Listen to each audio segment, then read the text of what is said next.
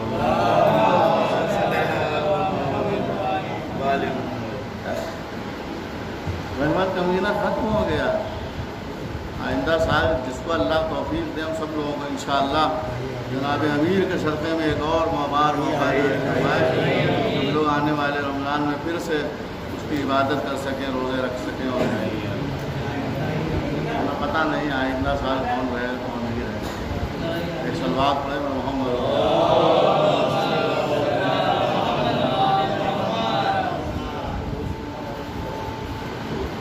ایک اور سلوات پڑھے. رحمت کا مہینہ ہے. پیغمبر نے کتنا خوبصورت جملہ ارشاد فرمایا, من لا یرحم ولا یرحم, من لا یرحم ولا یرحم. پیغمبر فرماتے ہیں کہ دیکھو, اگر تم چاہتے ہو کہ تم پر خدا رحم کرے یا تم پر لوگ رحم کریں تو تم دوسروں پر رحم کرو. پیغمبر فرمایا کہ دیکھو, اگر تم کسی پر رحم نہیں کرو گے تو تم پر بھی رحم نہیں کیا جائے گا. صاف صاف رسول اللہ کی حدیث ہے. تم اگر کسی پر رحم نہیں کرو گے تو تم پر بھی رحم نہیں کیا جائے گا. سوچ لیں, رسول اللہ کہہ رہے ہیں. رسول اللہ اپنی مرضی سے کچھ نہیں کہتے ہیں, وہی کہتے ہیں جو اللہ کہلواتا ہے. تو گویا اللہ کو نہیں پسند ہے کہ اس کے بندوں پر ظلم کیا جائے, اس کے بندوں کو ستایا جائے, اس کے بندے کو عاجز کیا جائے, اس کے بندوں کو جو ہے پریشان کیا جائے. اللہ کو یا رسول اللہ سے کے ذریعے سے ہم تک میسیج دے رہا ہے, پیغام دینا چاہتا ہے کہ دیکھو میرے بندوں کو پریشان نہ کرنا, میرے بندوں پر ظلم و ستم نہ کرنا. اس لیے اگر تم نے تم پر ظلم و ستم کیا تو پھر تم پر بھی ظلم و ستم دوسرا کوئی مسلط ہو کر کرے گا. اس لیے کہ تم نے جب اپنے سے نیچے پر رحم نہیں کیا تو تم پر بھی رحم قطعی طور پر نہیں کیا. لہٰذا اگر چاہتے ہو کہ خدا تم پر رحم کرے, تم بھی دوسروں پر رحم کرنا سیکھو.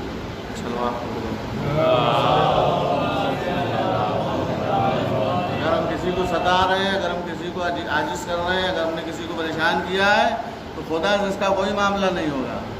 ہم لاکھ نماز پڑھتے رہے, توبہ توبہ کلے پیٹتے رہے, معافی نہیں ملے گی جب تک ہم نے جس کو ستایا اس سے جا کر معافی نہ مانگی. جب تک ہم نے اس سے معافی نہیں مانگیں گے, نہ خدا خوش ہوگا, نہ رسول راضی, نہ آل رسول راضی.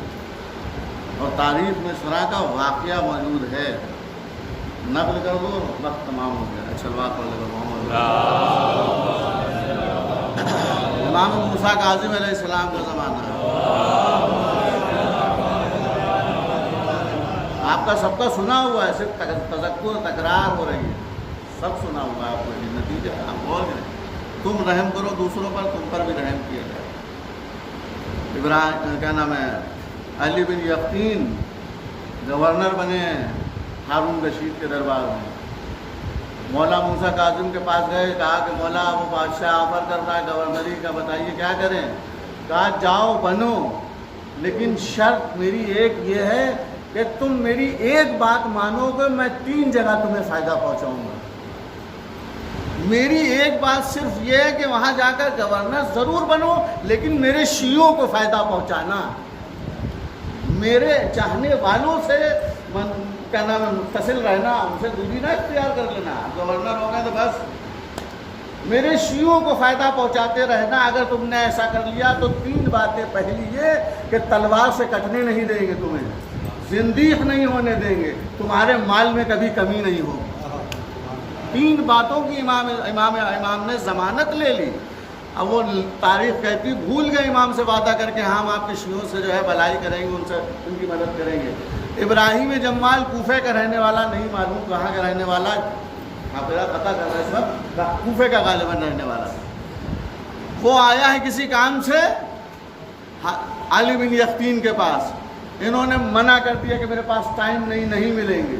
واپس چلا گیا. یہ پہنچے حج کے موقع پر مدینے, حج وج کر کے مدینے پہنچے مولا کی خدمت میں زیارت کے لیے. امام نے منہ پھیر لیا. ابھی تک تو آتے تھے تو امام ملتے تھے، خوش آمدید کہتے تھے، آج منہ پھیرے لے رہے ہیں، مولا کیا غلطی ہو گئی، کیا خطا ہو گئی؟ ہاں تمہارے پاس ابراہیم جمال گیا تھا کسی ضرورت کے تحت اور تم نے اس کی ضرورت کو پورا نہیں کیا، واپس لوٹا دیا، اس سے ملاقات تک نہیں کی۔ جاؤ پہلے اس سے معافی مانگو، پھر آ کر مجھ سے معافی مانگنا۔ اگر اس نے معاف کر دیا تو سمجھ لو مجھ سے میں نے معاف کر دیا۔ ایک صلوات پڑھو۔